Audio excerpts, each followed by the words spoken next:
మత్స్యనాచారి MLC గారు, మిత్రులు గుత్తా అమిత్ రెడ్డి గారు, బీలియా నాయక్ గారు, కడారి అంజయ్ యాదవ్ గారు, బడుగుల లింగయ్య యాదవ్ ఎంపీ గారు, స్థానిక సంస్థల ప్రజాప్రతినిధులు, పార్టీ నాయకులు, ఇంత భారీ సంఖ్యలో తరలివచ్చినటువంటి దేవరకొండ నియోజకవర్గ అన్నదమ్ములకు, అక్క చెల్లెలకు అందరికీ నమస్కారాలు. నేను రెండు మాటలు చెప్పాలని వచ్చినాను, టైం లేదు. రవీంద్ర నాయక్ గారు ఉద్యమాల నుంచి వచ్చినటువంటి బిడ్డ.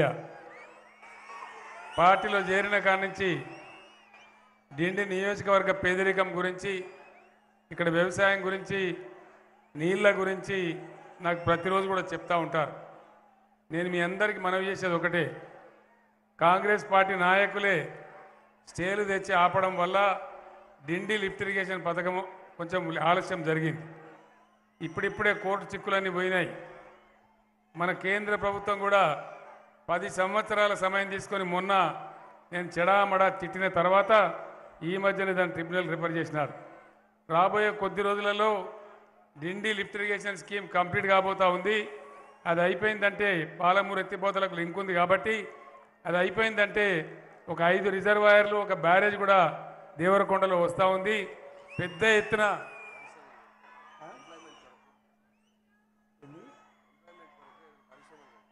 ఆ ప్రాజెక్ట్ ఒకసారి వస్తే మీ యొక్క దరిద్రం అంతా పోతుందని చెప్పి నేను మనవి చేస్తూ ఉన్నా.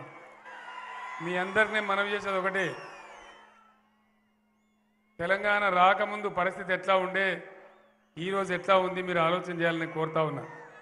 కరెంటు బాధలు పోయినాయి, మంచినీళ్ళ బాధలు పోయినాయి, సాగునీళ్ళ బాధలు తీర్చుకుంటా ఉన్నాం, అభివృద్ధి కార్యక్రమాలు చేసుకుంటా ఉన్నాం. గిరిజన బిడ్డల గురించి ఆనాడు ఎంత పోరాటం చేసినా ఒక్క తండాను కూడా గ్రామ పంచాయతీ చేయమంటే చేయలే. మనం ఇవాళ అన్ని తండాలు గ్రామ పంచాయతీ చేసుకున్నాం. మా తండాలో మా రాజ్యం అనే నినాదాన్ని నిజం చేసుకున్నామని మనవి చేస్తూ ఉన్నాను. 10% రిజర్వేషన్ కూడా గిరిజన బిడ్డల కోసం మనం ఇంప్లిమెంట్ చేసుకుంటా ఉన్నాం.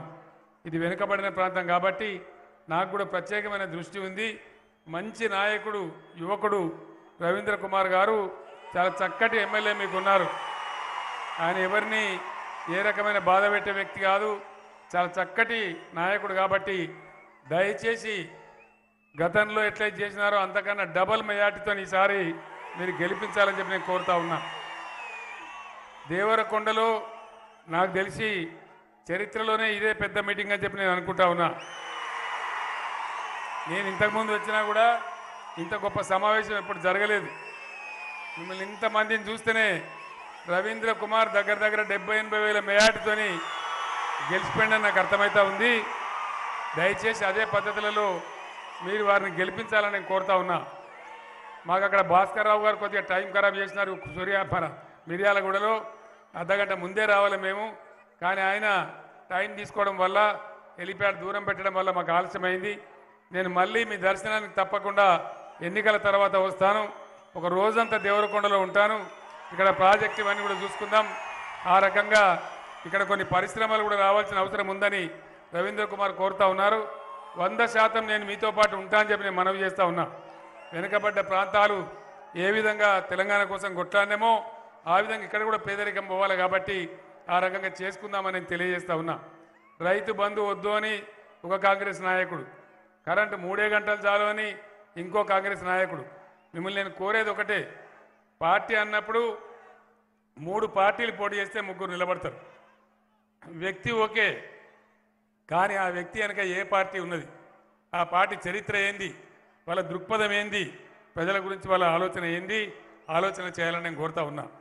నిన్న మొన్న ఉత్తమ్ కుమార్ రెడ్డి మాట్లాడుతున్నాడు, కేసీఆర్ ప్రజల డబ్బులన్నీ రైతు బంధు ఇచ్చి దుబారా చేస్తున్నాడని మాట్లాడుతున్నాడు. రైతు బంధు దుబారానా? కాదు కదా, రైతు బంధు ఉండాల్సిందే కదా. ఉండాలనే వాళ్ళంతా ఒకసారి చేయలే పట్టాల. కరెంట్ ఎన్ని గంటలు ఉండాలా? 24 గంటలా? 24 గంటలు ఉండాలంటే ఒకసారి చేయలే పట్టాలి. మనం ఇట్లా మాట్లాడుతున్నాం, ఎక్కడ పోయినా వాళ్ళేమో బుద్ధి లేకుండా 3 గంటలు చాలు, రైతు బంధు దుబారా వద్దు అని చెప్తా ఉన్నారు. వాళ్ళు ఎన్నడూ కూడా పేదల కోసం పనిచేయలే, పేదలను ఓటు బ్యాంక్ వాడుకున్నారు తప్ప ఎన్నడూ చేయలే.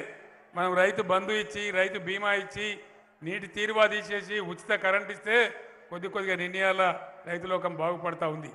ఇంకా కూడా జరగాల్సిన అవసరం ఉంది. నేను మీ అందరికి ఒకటే హామీ ఇస్తా ఉన్నా, మంచి వ్యక్తిని గెలిపించుకుంటే మీకు మంచి జరుగుతుంది. మన గవర్నమెంటే వస్తూ ఉంది, అందులో ఎటువంటి అనుమానం కూడా అవసరం లేదు.